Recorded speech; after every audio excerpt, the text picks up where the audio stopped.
नमस्कार दोस्तों। तो आज के लेक्चर में हम पढ़ेंगे सिविल प्रक्रिया संहिता की धारा 65 क्रेता का हक। तो सिविल प्रक्रिया संहिता की धारा 65 एक नए टॉपिक के अंतर्गत आती है और वह टॉपिक है विक्रय यानी सेल। तो जब कभी भी सिविल न्यायालय के द्वारा डिक्री पारित की जाती है यानी कि निर्णय दिया जाता है, तो जिसके खिलाफ वह डिक्री होती है उसे हम निर्णित ऋणी यानी जजमेंट डेटर कहते हैं, और जिसके पक्ष में यानी जिसके फेवर में वह डिक्री होती है उसे हम डिक्रीधारी यानी डिक्री होल्डर कहते हैं। तो उस डिक्री के निष्पादन में न्यायालय के द्वारा उस निर्णित ऋणी की संपत्ति को विक्रय किया जाता है, ताकि जो डिक्रीधारी है जिसने कुछ नुकसान उठाया है उसके नुकसान की भरपाई हो सके।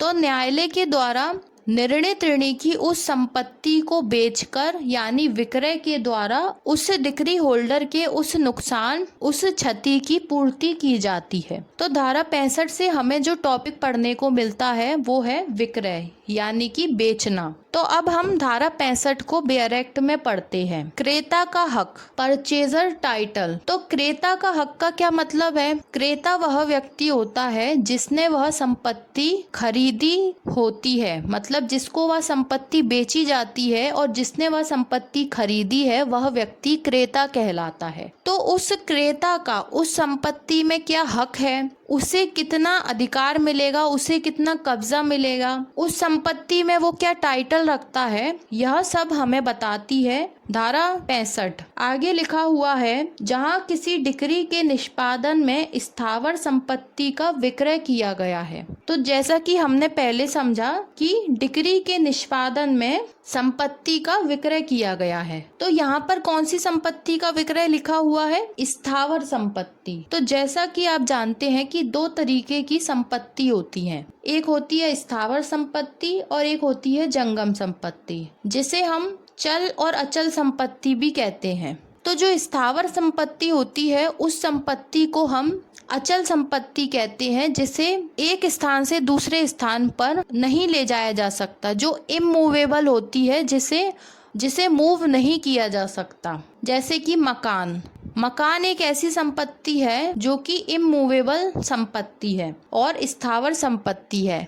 तो डिक्री के निष्पादन में कौन सी संपत्ति का विक्रय किया जा रहा है? स्थावर संपत्ति का विक्रय किया गया है, और ऐसा विक्रय अत्यांतिक हो गया है यानी कि एब्सोल्यूट हो गया है।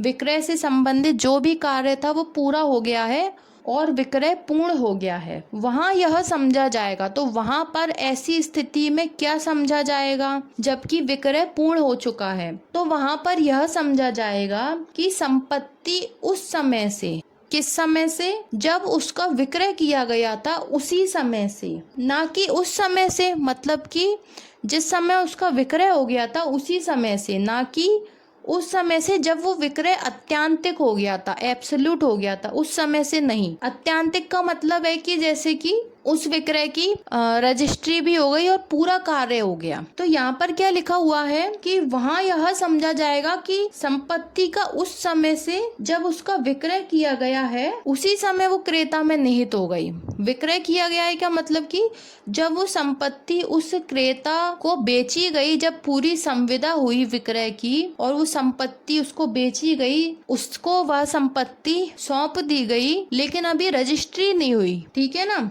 विक्रय हो गया, सारा कार्य हो गया विक्रय का, लेकिन अभी रजिस्ट्री नहीं हुई, तो तभी से वो संपत्ति उस क्रेता में निहित हो जाती है। अभी विक्रय आत्यांतिक नहीं हुआ, मतलब कि अभी रजिस्ट्री नहीं हुई, सारा कार्य पूरा नहीं हुआ, अभी केवल संपत्ति को विक्रय किया गया है, यानी अभी केवल संपत्ति उसको सौंपी गई है।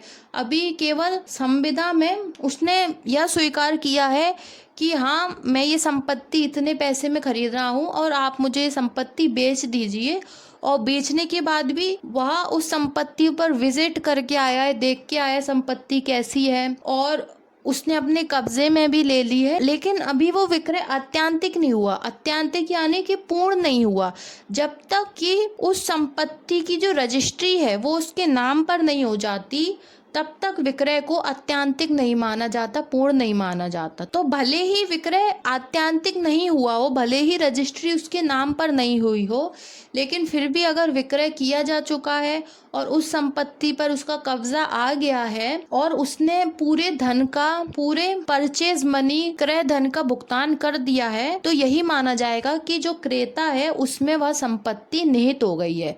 तो जैसा कि धारा 65 की हेडिंग है क्रेता का हक, तो क्रेता का हक तभी जनरेट हो जाता है, तभी उसे वह हक प्राप्त हो जाता है जब उसे विक्रय कर दिया जाता है और उसने उस विक्रय के अधीन उस संपत्ति पर अपना अधिकार प्राप्त कर लिया होता है। केवल एकमात्र रजिस्ट्री का कार्य रह जाता है जो कि थोड़ा समय लगता है, लेकिन जब उसे संपत्ति प्राप्त हो गई तो यह माना जाएगा कि उसमें वह संपत्ति निहित हो गई। इसके बाद आती है सिविल प्रक्रिया संहिता की धारा 66, जिसे रिपील कर दिया गया है, जिसे रद्द कर दिया गया है बेनामी ट्रांजैक्शन प्रोहिबिशन एक्ट 1988 के सेक्शन 7 के द्वारा। तो अब धारा 66 लागू नहीं है, यह निरसित हो चुकी है। तो आज के लेक्चर में हमने समझा सिविल प्रक्रिया संहिता की धारा 65 को, जो हमें बताती है कि क्रेता का हक संपत्ति में कब निहित हो जाता है। जब संपत्ति का उसको विक्रय किया गया है उसी समय क्रेता का उस संपत्ति में हक निहित हो जाता है, भले ही वह विक्रय आत्यांतिक यानी एब्सोल्यूट नहीं हुआ हो, पर फिर भी क्रेता को उस संपत्ति में हक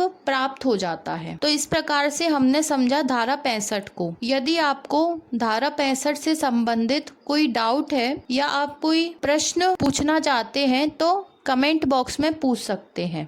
सिविल प्रक्रिया संहिता को और आसान भाषा में समझने के लिए हमारे चैनल को सब्सक्राइब करें। धन्यवाद।